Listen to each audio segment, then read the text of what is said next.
What's going on, everybody? It's your boy Colin Hum. I'm here with another video. As you know, we're looking at the top 3 sleepers in the NBA playoffs.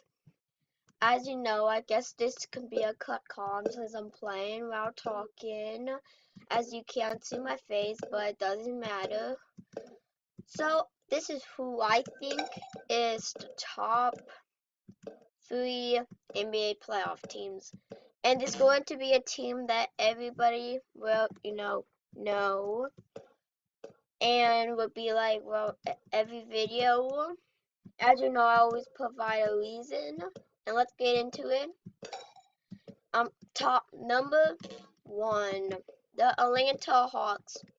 As you know, the Atlanta Hawks are in the 5th seed. Yes, they have lost to easy teams, but every team loses to a few bad teams or underdogs at some point.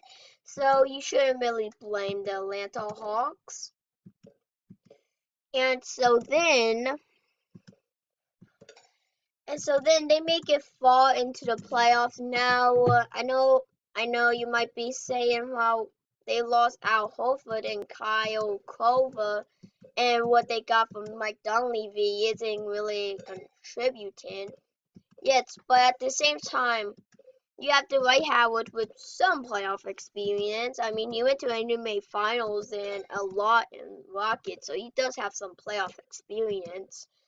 And then you have just young guys like Tim Hardaway Jr., Dennis Schroeder, and etc. that might actually have a lot of potential, especially Tim Hardaway Jr. Now, he wasted some of his years, and I totally agree. Is he going to be a superstar? We just can wait and see. I mean, he has a dad, so his dad might make him train like LaVar Ball that makes Lonzo Ball train, I think. But so it's the same as that. And if they're making it to the second round, now they're not going to make it very far into the playoffs, but because Cavs, they always lose to the Cavs. So I say they're either going to lose in the second round or lose in the first round, but very, very close. And then number 2, we have the Toronto Raptors.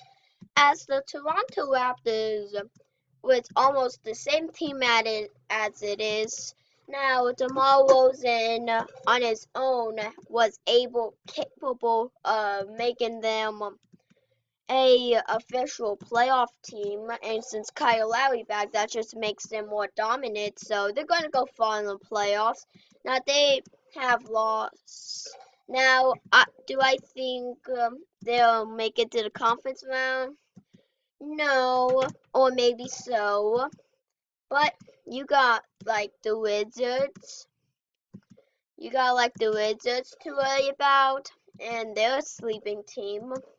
But as you know, I don't think they're gonna make it to the conference. Maybe they're gonna definitely get out of the first round, guarantee.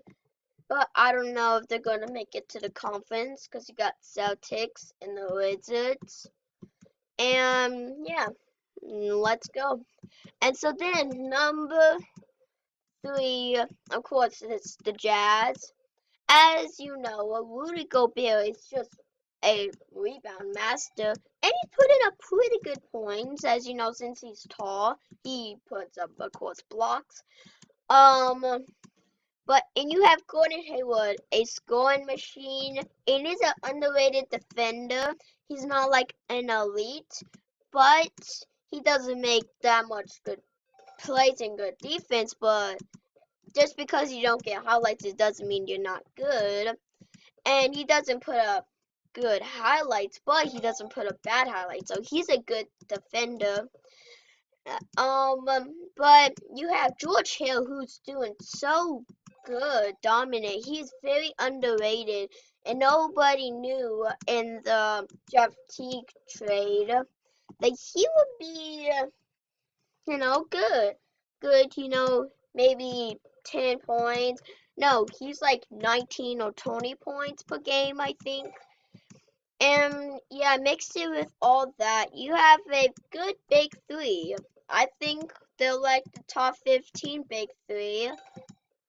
Now, Rudy Gobert and Gordon Hayward is in the primes, and I think he was past his prime. But when he was in his prime, he was good. He was pretty decent with the Spurs. All right.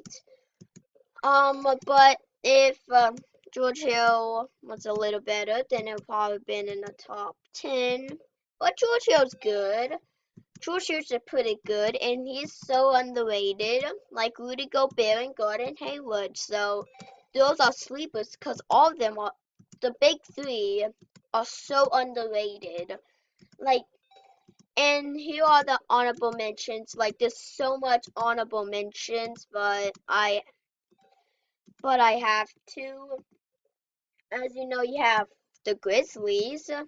They're they're pretty good in the playoffs. Now, not a second round team, but they put up fights in the first round.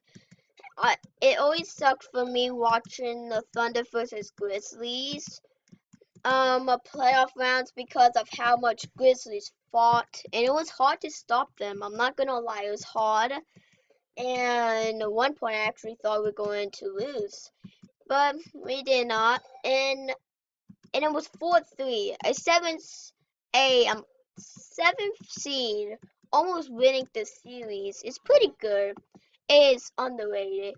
Then you have the Pacers, and they have a good, decent big three, I guess you can say. Miles Turner is very, very developing. And then you have, of course, Paul George. And yeah, that's a good. And then you have Jeff Teague, who's a pass first point guard and also is underrated defender. And then you have a veteran like Al Jefferson, who's past his prime, but can put you up like at least like 10, 8 points. Maybe at least 7 rebounds. Then you have Monte Ellis, like, ooh, that is a good player, very underrated. And then, yeah, there's very underrated. Then you have the Blazers who put up fights like the Grizzlies. And, yeah, but Blazers has not yet gone to the playoffs, so that's why they weren't on the list. Now, if they officially have a playoff berth, then yes, I would definitely say they are sleepers. And yeah, and there's other more sleepers, but I can't really think of it on the top of my head. But hope you liked the video. Don't subscribe. I love you guys. Bye.